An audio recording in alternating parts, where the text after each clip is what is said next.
Hai, kita lanjutkan lagi pembahasan kita tentang peluang kejadian majemuk. Assalamualaikum warahmatullahi wabarakatuh. Pada pertemuan jarak jauh kali ini kita akan membahas materi tentang peluang kejadian saling bebas. Kalau sebelumnya kita sudah membahas tentang peluang kejadian saling lepas, sekarang kita akan membahas peluang kejadian saling bebas. Tapi seperti biasa, jangan lupa berdoa terlebih dahulu agar kita mendapat rahmat Allah dan ilmu yang kita belajari menjadi berkah. Oke, kita mulai membahas materi tentang peluang kejadian saling bebas. Ciri-ciri peluang kejadian saling bebas.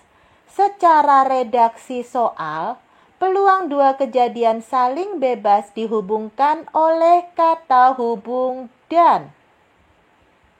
Kemudian secara tempat terjadinya kejadian, peluang kejadian saling bebas terjadi pada tempat yang berbeda. Saya ulang, untuk peluang kejadian saling bebas, secara redaksi soal, dia dihubungkan oleh kata hubung dan secara tempat terjadinya kejadian, peluang kejadian saling bebas terjadi pada tempat yang berbeda. Rumus untuk peluang kejadian saling bebas itu adalah peluang kejadian A dan B sama dengan peluang kejadian A dikali peluang kejadian B. Untuk lebih mudah memahaminya, saya akan menjelaskannya dalam bentuk contoh soal. Dalam percobaan pelemparan sebuah uang logam dan sebuah dadu secara bersamaan, berapa peluang yang muncul di permukaan adalah mata dadu ganjil dan tulisan angka. Perhatikan, redaksi soalnya dihubungkan oleh kata hubung dan. Dari dua buah kejadian munculnya mata dadu ganjil, kejadian munculnya tulisan angka. Dihubungkan oleh kata hubung dan. Kemudian tempat kejadiannya itu di tempat yang berbeda. Yang satu terjadi pada uang logam, yang satu terjadi pada dadu. Maka bentuk permasalahan seperti ini adalah permasalahan peluang kejadian saling bebas. Dia terjadi di dua tempat yang berbeda. Yang satu terjadi pada dadu, yang satu terjadi pada uang logam. Maka cara menyelesaikannya, cari peluang di masing-masing tempat itu. Cari peluang di dadu, cari peluang di uang logam. Kita kerjakan dulu yang di dadu. Tentukan banyaknya ruang sampel. Ini benda yang punya sisi. Dadu adalah benda yang punya sisi. Menentukan banyaknya ruang sampel, benda yang punya sisi adalah banyak sisi dipangkatkan banyak benda. Dadu sisinya 6, kemudian satu buah dadu berarti 6 pangkat 1. Banyaknya ruang sampel sama dengan 6. Kemudian banyaknya kejadian munculnya mata dadu ganjil. Mata dadu ganjil pada sebuah dadu ada berapa?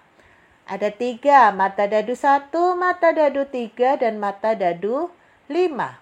Maka banyaknya kejadian adalah 3.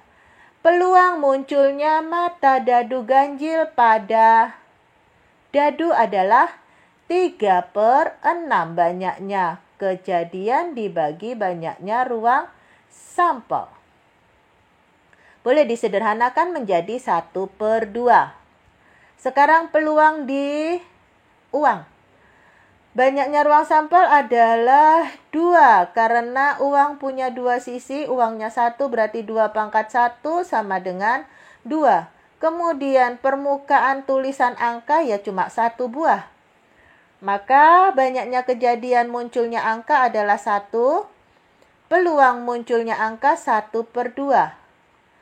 Peluang munculnya mata dadu ganjil pada dadu dan tulisan angka pada uang adalah peluang munculnya mata dadu ganjil dikali dengan peluang munculnya angka. Mata dadu ganjil itu sendiri adalah setengah dikali setengah. Karena peluang munculnya angka juga setengah. Setengah dikali setengah sama dengan 1/4. Oke, berarti dalam soal ini peluang munculnya permukaan mata dadu ganjil dan tulisan angka adalah 1/4. Lihat, secara redaksi dihubungkan oleh kata hubung dan, kemudian secara tempat kejadian terjadi di dua tempat yang berbeda. Yang satu terjadi di uang logam, yang satu terjadi di dadu. Tapi hati-hati, tidak semua yang dihubungkan dengan kata hubung dan merupakan peluang kejadian saling bebas. Saya kasih contoh ini. Ada 2 buah soal. Yang pertama, dalam keranjang A terdapat 10 buah telur yang 4 diantaranya busuk. Pada keranjang B terdapat 12 buah telur yang 3 diantaranya busuk. Dari masing-masing keranjang diambil sebuah telur. Berapa peluang yang terambil telur bagus dari keranjang A dan telur busuk dari keranjang B? Itu soal yang pertama. Soal yang kedua. Dalam sebuah keranjang terdapat 10 buah telur yang 4 diantaranya busuk. Dari keranjang tersebut diambil 2 buah telur sekaligus. Berapa peluang yang terambil 1 telur bagus dan 1 telur busuk? Lihat, sama-sama dihubungkan oleh kata hubung dan.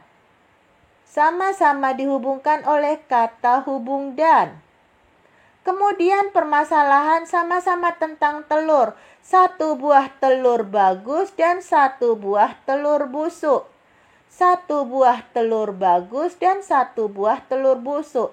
Sama-sama dihubungkan kata dan, objeknya sama-sama telur bagus dan telur busuk. Tapi ini 2 soal yang sangat jauh berbeda. Yang satu merupakan kejadian saling bebas, yang satu merupakan peluang biasa saja. Coba kalau kamu bisa bedakan mana yang kejadian saling bebas, mana yang bukan. Ingat ciri-ciri peluang kejadian saling bebas. Coba kamu kira yang mana? Benar, yang nomor 1. Yang nomor 1 ini merupakan soal peluang kejadian saling bebas. Alasannya, terjadi di 2 tempat yang berbeda. Yang satu terjadi di keranjang A, yang satu terjadi di keranjang B. Berarti soal nomor 1 adalah soal peluang kejadian saling bebas. Soal nomor 2 bukan peluang kejadian saling bebas, tapi peluang biasa. Oke, kita bahaskan 2 contoh soal ini. Untuk yang nomor 1 dulu. Dalam keranjang A terdapat 10 buah telur yang 4 diantaranya busuk. Pada keranjang B terdapat 12 buah telur yang 3 diantaranya busuk.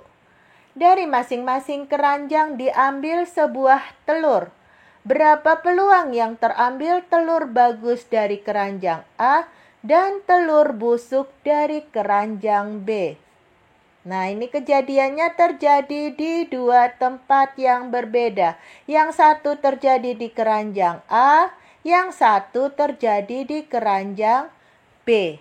Maka kita berlakukan teori peluang kejadian saling bebas. Cari peluang kejadian di keranjang A, cari peluang kejadian di keranjang B. Cari peluang masing-masingnya. Kita tentukan dulu banyaknya ruang sampel di keranjang A, karena kan peluang itu banyaknya kejadian dibagi banyaknya ruang sampel. Jadi kita cari dulu banyaknya ruang sampel di keranjang A. Di keranjang A total telurnya 10, diambil 1, maka banyaknya ruang sampel adalah 10 kombinasi 1. 10 kombinasi 1 itu sendiri adalah 10. maka banyaknya ruang sampel adalah 10. Menentukan banyaknya kejadian. Permintaannya berapa peluang yang terambil telur bagus dari keranjang A. Kejadian terambilnya telur bagus dari keranjang A. Keranjang A itu telurnya 10, 4 diantaranya busuk, berarti telur bagusnya 6. Maka kejadian terambilnya sebuah telur bagus di keranjang A adalah 6 kombinasi 1. 6 kombinasi 1 itu sendiri adalah 6. Kita sudah punya banyaknya kejadian, kita sudah punya banyaknya ruang sampel, maka kita bisa tentukan peluangnya. Peluang terambilnya 1 buah telur bagus dari keranjang A adalah 6/10. Boleh disederhanakan jadi 3/5. Sekarang kita cari peluang di keranjang B. Keranjang B itu banyak telurnya 12. Maka banyaknya ruang sampel adalah 12 kombinasi 1. Total telur ada 12, akan diambil 1 buah telur. Diambil sebuah telur, berarti 12 kombinasi 1. 12 kombinasi 1 itu sendiri adalah 12. Banyaknya ruang sampel pada keranjang B adalah 12. Kemudian kita menentukan banyaknya kejadian pada keranjang B. Keranjang B itu permintaannya terambilnya telur busuk dari keranjang B. Di keranjang B itu telur busuknya ada 3. Maka terambilnya 1 buah telur busuk adalah 3 kombinasi 1. Kejadiannya adalah 3 dan peluangnya 3/12. Boleh disederhanakan jadi 1/4. Maka peluang terambilnya 1 buah telur bagus dari keranjang A dan 1 buah telur busuk dari keranjang B adalah peluang keranjang A dikali peluang keranjang B. Kita sudah punya peluangnya masing-masing. Peluang di keranjang A 3/5, peluang di keranjang B 1/4, maka peluang terambilnya 1 telur bagus dari keranjang A dan 1 telur busuk dari keranjang B adalah 3/5 dikali 1/4 sama dengan 3/20. Ingat rumusan peluang kejadian saling bebas adalah peluang A dikali peluang B. Nah, gimana penyelesaian untuk soal yang nomor 2? Dalam sebuah keranjang terdapat 10 buah telur yang 4 diantaranya busuk. Dari keranjang tersebut diambil 2 buah telur sekaligus.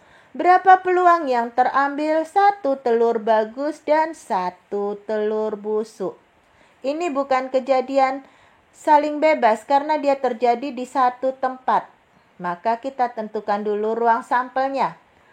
Total telur ada 10, yang mau diambil 2. Berarti menentukan ruang sampelnya 10 kombinasi 2. 10 kombinasi 2, 10 faktorial dibagi 2 faktorial dikali 10 dikurangi 2 faktorial. Artikan 10 faktorial artinya 10 kali 9 kali 8 kali 7 dan seterusnya sampai dikali 1. 2 faktorial artinya 2 dikali 1, 10 dikurangi 2 itu 8, 8 faktorial artinya 8 kali 7 kali 6 kali seterusnya sampai kali 1. Sederhanakan yang bisa disederhanakan. 8 kali 7 dan seterusnya sampai dikali 1 dibagi dengan 8 dikali 7 dan seterusnya sampai dikali 1. Ada lagi yang bisa dibagi? Ada 10 dibagi dengan 2 dapatnya 5. Tinggal 5 kali 9. Maka banyaknya ruang sampel adalah 45. 5 dikali 9. Sekarang menentukan banyaknya kejadian. Yang pertama terambilnya 1 telur bagus dulu. Banyaknya menentukan banyaknya kejadian terambilnya 1 telur bagus. Telurnya ada 10, 4 busuk berarti bagusnya 6. Maka banyaknya kejadian terambilnya 1 telur bagus adalah 6 kombinasi 1. 6 kombinasi 1 itu sendiri adalah 6. Berikutnya kita cari kejadian terambilnya 1 telur busuk. 1 telur busuk. Telur busuknya ada 4, berarti terambilnya 1 telur busuk adalah 4 kombinasi 1. 4 kombinasi 1 itu sendiri adalah 4. Maka kejadian terambilnya 1 telur busuk adalah 4. Kejadian terambilnya 1 telur bagus dan 1 telur busuk adalah 6 dikali 4 sama dengan 24. Dan peluang terambilnya 1 telur bagus dan 1 telur busuk adalah 24 dibagi 45. Bisa disederhanakan, sama-sama dibagi 3, 24 jadinya 8, 45 dibagi 3 jadinya 15. Boleh disederhanakan jadi 8/15. Lihat bedanya. Kalau tadi soal nomor 1 itu adalah peluang kejadian saling bebas. Terjadi di 2 tempat yang berbeda. Maka cara menyelesaikannya, cari peluang di masing-masing tempat. Berarti cari peluang di keranjang A, cari peluang di keranjang B. Kemudian hasilnya adalah kalikan setiap peluang tersebut. Nah, untuk soal nomor 2, lain lagi. Yang dikalikan itu adalah kejadiannya. Kejadian bagus dan kejadian busuk dikalikan dulu, baru hasilnya dibagi dengan ruang sampel. Ini adalah peluang biasa, peluang sederhana, peluang yang rumusnya kejadian per ruang sampel. Beda dengan yang soal nomor 1. Yang nomor 1 adalah peluang kejadian majemuk atau peluang kejadian saling bebas. Oke, saya simpulkan lagi. Peluang kejadian saling bebas, ciri-cirinya secara redaksi kalimat itu dihubungkan oleh kata hubung dan. Secara tempat terjadinya kejadian itu dia terjadi di 2 tempat yang berbeda. Kemudian yang perlu diwaspadai, tidak semua yang redaksi kalimatnya dihubungkan oleh kata hubung dan merupakan kejadian saling bebas. Kejadian saling bebas hanya bila dia terjadi di tempat yang berbeda. Di 2 tempat, 3 tempat, atau berapapun tempat. Pokoknya di tempat yang berbeda. Oke, saya rasa untuk kejadian saling bebas saya cukupkan sampai di sini. Kemudian untuk lebih memperlancar pemahaman kalian, kerjakan latihan yang saya berikan. Saya akhiri. Assalamualaikum warahmatullahi wabarakatuh.